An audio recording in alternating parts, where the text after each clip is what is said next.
Happy New Year. So the new year has hit and you have set all the goals that you want to accomplish. You want to make more money, you want to have a leaner body, you want to be a better lover, you want a better relationship, you want the moon.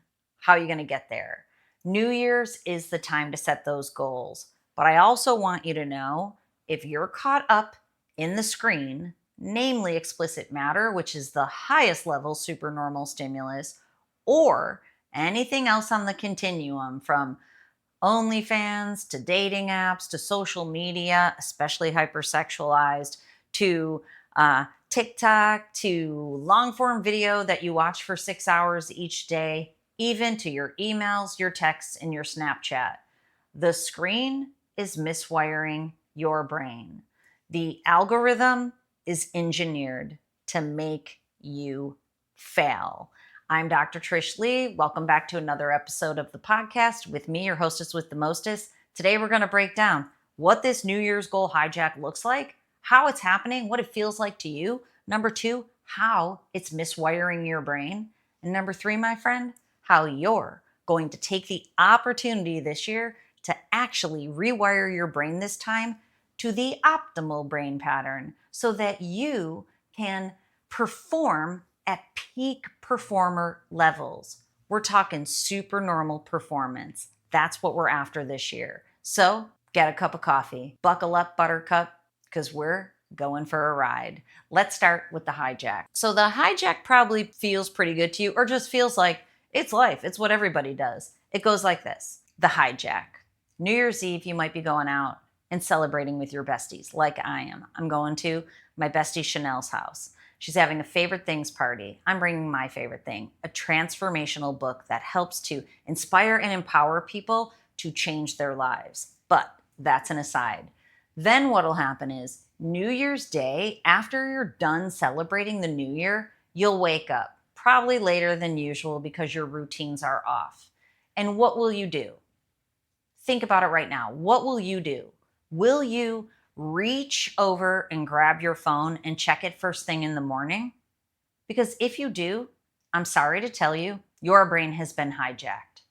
Or maybe it's not first thing in the morning. Maybe you get up, you have a cup of coffee, then you go on Instagram.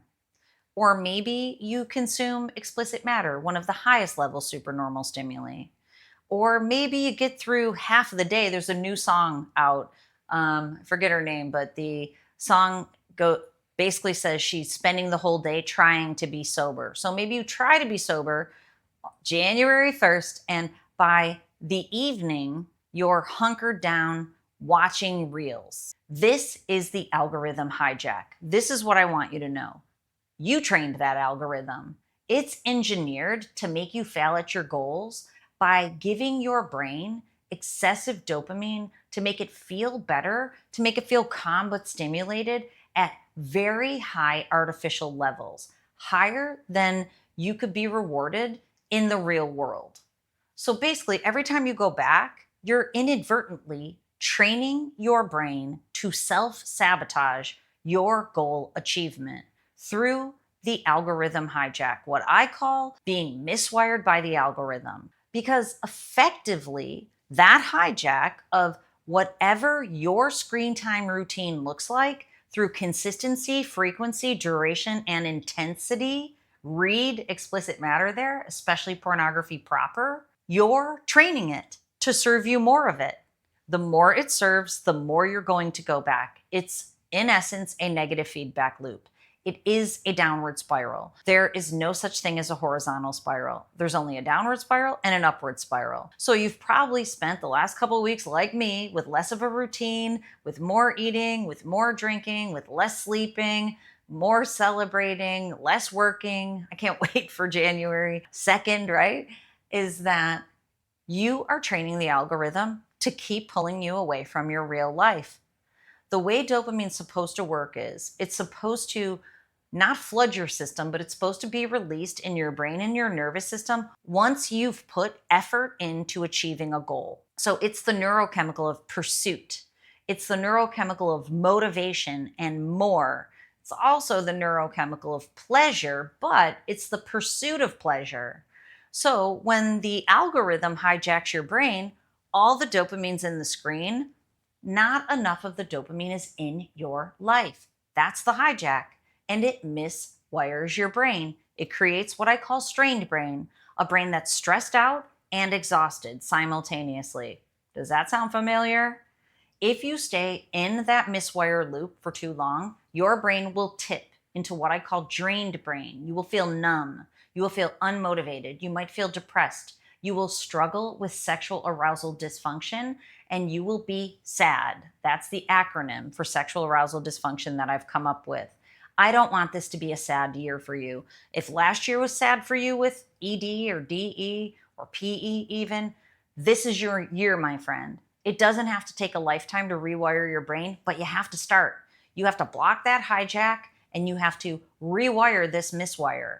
Your brain is miswired. If you struggle with anxiety, exhaustion, brain fog, ADHD symptoms, or any type of sexual arousal dysfunction, it comes from a miswired brain. It's the only way it comes. An optimal brain doesn't feel stressed or anxious. It doesn't feel tired. It doesn't feel foggy. It feels clear. It feels focused. It feels on purpose. That's what I want for you this year. And your libido comes back too. Bonus, right, my friend? Okay, so that's the miswire. What does the rewire look like? Well, the rewire looks like using three things: your mind, which I have to remind you is likely distorted because your mind is a product, a manifestation of the regulation in your brain. If your brain is dysregulated, strain brain or drain brain, your mind doesn't think clearly. The more dysregulated your brain, the more distorted a person's thinking can be. I talk to people all the time, and some of the things that people tell me, kind of their view on the world or the things they think they quote unquote have to do, people say, they tell me all the time, I had to do that. I'm like, no, you chose to do that. Don't get me wrong, you felt desperate, which comes from a dysregulated brain, but it was still a choice. So this is what we're talking about here. A very distorted mind makes it very difficult for you to rewire your brain using that distorted mind. But you can, and that's why I give you the brain hacks. Secondarily, using your body. But again, your body is a tool of your brain performance. So it's going to perform to the level of regulation in your brain, which is why if your brain's dysregulated, you struggle with sexual arousal dysfunction. So you can use your mind and your body to rewire your brain. You also can use your brain using technology. And that's what I help people do. And I want you to know, if you've been stuck in any of these dysfunctional brain patterns for any amount of time, and if you're caught in those screen behaviors that I've named, this is your year to break free. And it starts with a brain map. We have to see how your brain is performing. But the beauty is, we get to do it together, me and you. So if you want to see how your brain is holding you back from your full potential and from achieving your goals, it's time to schedule a meeting with me. Go over to drtrishleigh.com, check it out. There is an initial client consultation that you can sign up for. It's 15 minutes. We talk by phone. If you're ready to commit, you can sign up for your brain map right there on the website. Don't stay stuck in the hijack or the miswiring, because what I can do is help you rewire your brain using technology. But here, of course, I'm going to give you a brain hack. The brain hack that I want to share with you today is the be, do, have. I've always loved this concept. And I've got to tell you the truth. You ready for it? The Hubs and I were watching the Bills game yesterday. They lost. That was tragic. And we ate chocolate. We had a cocktail. He ate chips. I did not. So anyways, that significantly disrupted our sleep. And we were joking. We're like, we never do that. And it was early in the day too. The game was at 4:00. But this is the thing. I'm like, oh my gosh. I said, it is just motivation moving into the new year, because this is not a thing that we normally do. The eating, the drinking, the celebrating, not a thing we normally do. Absolutely disrupted our sleep. But I told him in the middle of the night, I was thinking about the be, do, have, which is you have to be the person that you want to be, and you have to do the things that you need to do to have the life that you want. And you can reverse engineer it too. So it goes like this, is that who do you have to be to have the life that you want. Now, especially if you don't have the life that you want, you have to do new things and you have to become a better version of yourself. There are so many versions of you out there that you do not know yet. And all I want you to know is that if you're not the version of yourself that you want to be, it's there for the taking. You have to do new things. And you, at your core, have to know the life that you want and go after it. Every year I do this. Every year I'm a new person. It's true. So, like, for example, if I say I want to be fit this year, I want to be more fit than I am. Declan and I have been talking about this a lot. He wants me to measure my food every single day. I'm like, dude, I don't know if I can hit the macros like you do. He's got the fanciest scales. He's like, Ma, yeah, you can. So we came up with a strategy that I could use because I rush more than he does. He spends like an hour eating every time. I'm like, bro, I don't have 4 hours to eat each day. So we came up with a strategy. I won't bore you with the details, but the point is, if I have a goal of being more fit, I have to make sure I work out and I have to eat well. I actually eat poorly, and I'll tell you why. I don't eat for most of the day, which puts my body into starvation mode, which will pack some fat on because your body's not sure when it's going to eat again.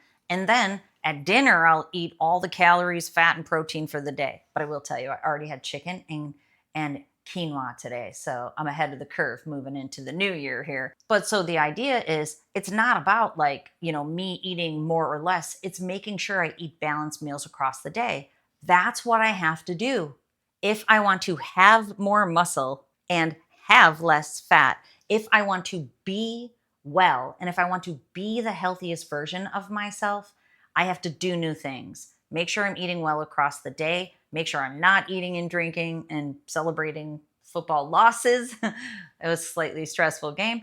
And this way I get to be the person that I want well by doing the things I have to, and I get to have the things that I want. So here's your brain hack for the day. It's be, do, have. Write 3 columns in your pleather journal: be, do, and have. It's easiest to think of all the things that you want to have. You want to have more money. You want to have a hottie, a little honey, a baddie, as my sons say, on your arm.